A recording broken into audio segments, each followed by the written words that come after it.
मैया के मंदिरवा में जाऊं कैसे, मैया के मंदिरवा में जाऊं कैसे, मैया सोए भरनी दिया जगाऊं कैसे, मैया सोए भरनी दिया जगाऊं कैसे। मैया के माथे पे बेदी सोहे, मैया के माथे पे बेदी सोहे, सिंदूर में उनको लगाऊं कैसे, मैया सोए भरनी दिया जगाऊं कैसे, मैया सोए भरनी दिया जगाऊं कैसे। मैया के मंदिरवा में जाऊं कैसे, मैया सोए भरनी दिया जगाऊं कैसे।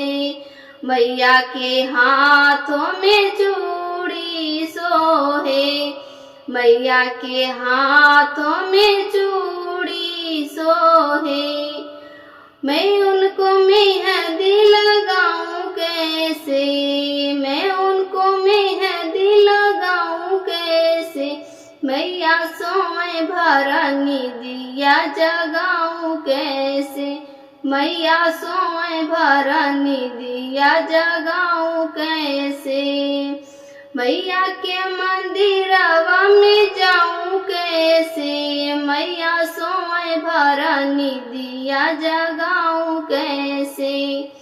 मैया के अंग में साड़ी सोहे, मैया के अंग में साड़ी सोहे, चुनरी में उनको उड़ाऊं कैसे, मैया सोए भरनी दिया जगाऊं कैसे, मैया सोए भरनी दिया जगाऊं कैसे।